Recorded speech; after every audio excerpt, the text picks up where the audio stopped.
형제들아, 내가 우리 주 예수 그리스도의 이름으로 너희를 권하노니 모두가 같은 말을 하고 너희 가운데 분쟁이 없이 같은 마음과 같은 뜻으로 온전히 합하라. 내 형제들아, 근로의 지편으로 너희에 대한 말이 내게 들리니 곧 너희 가운데 분쟁이 있다는 것이라. 내가 이것을 말하거니와 너희가 각각 이르되 나는 바울에게, 나는 아볼레에게, 나는 게바에게, 나는 그리스도에게 속한 자라 한다는 것이니 그리스도께서 어찌 나뉘었느냐? 바울이 너희를 위하여 십자가에 못 박혔으며 바울의 이름으로 너희가 세례를 받았느냐? 나는 그리스도와 가이오 외에는 너희 중 아무에게도 내가 세례를 베풀지 아니한 것을 감사하노니 이는 아무도 나의 이름으로 세례를 받았다 말하지 못하게 하려 함이라. 내가 또한 스데바나 집 사람에게 세례를 베풀었고 그 외에는 다른 누구에게 세례를 베풀었는지 알지 못하노라. 그리스도께서 나를 보내심은 세례를 베풀게 하려 하심이 아니요 오직 복음을 전하게 하려 하심이로되 말의 지혜로 하지 아니함은 그리스도의 십자가가 헛되지 않게 하려 함이라. 사랑하는 우리 브라만교회 성도 여러분, 그리고 새해의 21일 말씀 순종 기간을 맞이해서 부모님의 이야기든 또 스스로든 우리가 또 말씀 보는 우리 사랑스러운 청소년 여러분, 오늘 하나님께서 주시는 귀한 말씀이 하루 위에 또 충만히 임했길 바랍니다. 2026년 6월 2일 화요일 고린도전서 1장 10절에서 17절 말씀을 가지고 같은 말, 같은 마음, 같은 뜻이라는 제목으로 함께 말씀 나누겠습니다. 지금부터 약 2000년 전 화려함과 혼란이 공존하던 고대 도시 고린도에 세워진 교회를 향한 바울의 애끓는 목자의 심정이 담겨있는 이 본문 말씀이 고린도 전서 말씀이죠. 당시 고린도는 제가 어제도 말씀드렸습니다만 로마 제국 내에서도 손꼽히는 상업의 중심지이고 거대한 항구 도시라고 했습니다. 수많은 인종과 철학 그리고 막대한 부가 흘러들어오면서도 고린도 사람들이 자연스럽게 나의 성공, 어찌 보면 나의 지혜 이런 것들을 과시하는 문화에 깊이 물들어 있었죠. 안타깝게도 이런 세상의 가치관이 교회의 문턱을 넘어서 성도들의 모임 안으로까지 스며들었는데 십자가의 은혜로 구원을 받았음에도 불구하고 그들은 여전히 세상의 방식대로 자신을 돋보이게 해줄 카리스마가 있는 지도자들을 중심으로 파벌을 나누고 팔을 나누고 편을 나눈 거죠. 서로를 정죄하기 시작했습니다. 에베소에 머물면서 이 가슴 아픈 소식을 들은 사도 바울의 심정이 어떠했을까?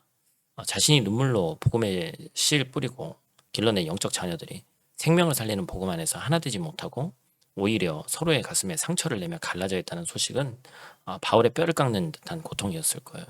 그래서 어제 말씀에서도 사실은 시작하자마자 막 어떤 분노를 내고 싶었을 텐데 어제 말도 참 너무나도 사랑이 담긴 말로 시작했고 오늘 말씀도 안타까움과 더불어서 절절한 사랑을 담아서 이제 이 말씀을 하고 있습니다.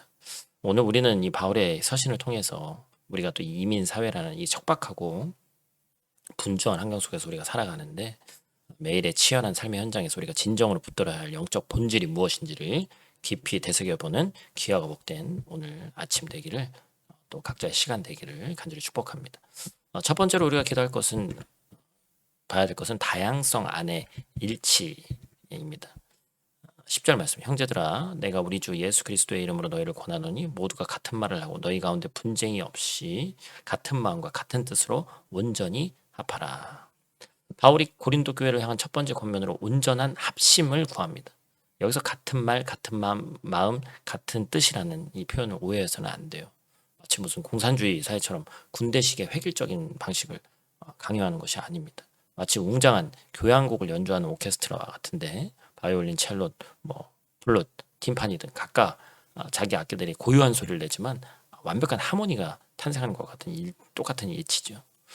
이 구절에서 온전히 합하라라고 번역된 헬라어 원어는 카타르티조라고 하는데 매우 깊은 영적 의미를 담고 있습니다. 이 단어는 본래 의학 용어인데 어긋난 뼈를 다시 맞추다라는 뜻을 가지고 있습니다. 어부들의 용어로는 찢어진 그물을 다시 깁고 수선하다라는 뜻을 가지고 있어요. 뼈가 어긋나면 온몸이 극심한 고통을 겪고 재기능을 할 수 없듯이 교회가 분열되면 그리스도의 몸된 공동체는 치명적인 아픔을 겪게 됩니다. 또한 찢어진 그물로는 결코 생명을 낚을 수가 없어요. 바울은 지금 나의 취향과 나의 고집으로 인해서 어긋나버린 공동체의 뼈를 예수 그리스도의 이름이라는 절대적인 권위 아래 다시 맞추라고 호소하고 있는 것입니다. 그렇다면 오늘 우리의 삶은 어떻습니까? 우린 가정에서, 교회에서, 그리고 일터에서 나와 다른 생각을 가진 사람들을 대할 때 어떠한 태도를 취하고 있는지 한번 돌아봐야 됩니다.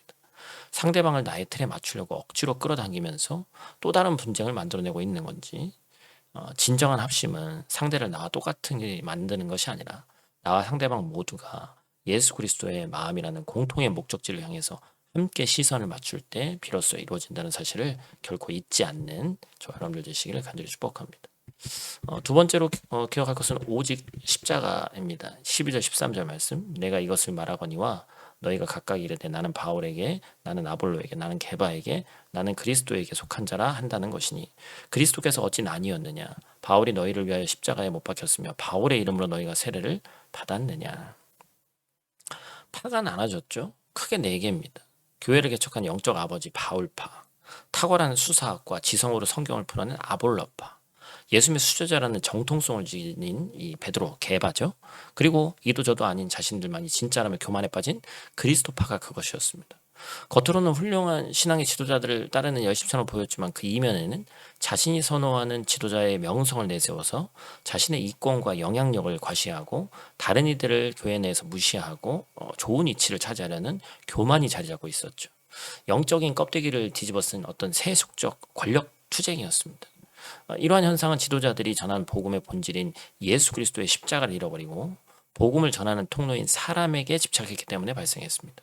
생수를 나르는 파이프가 아무리 금으로 만들어졌든 은으로 만들어졌든 중요한 것은 그 파이프를 통해서 흘러나오는 생명수인 거예요.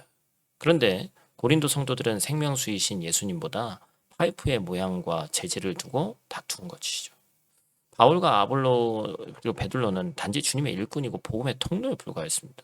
그렇기 때문에 바울이 너를 위해서, 내가 너희를 위해서 십자가에 못 박혔냐 이렇게 강하게 질책하는 거예요.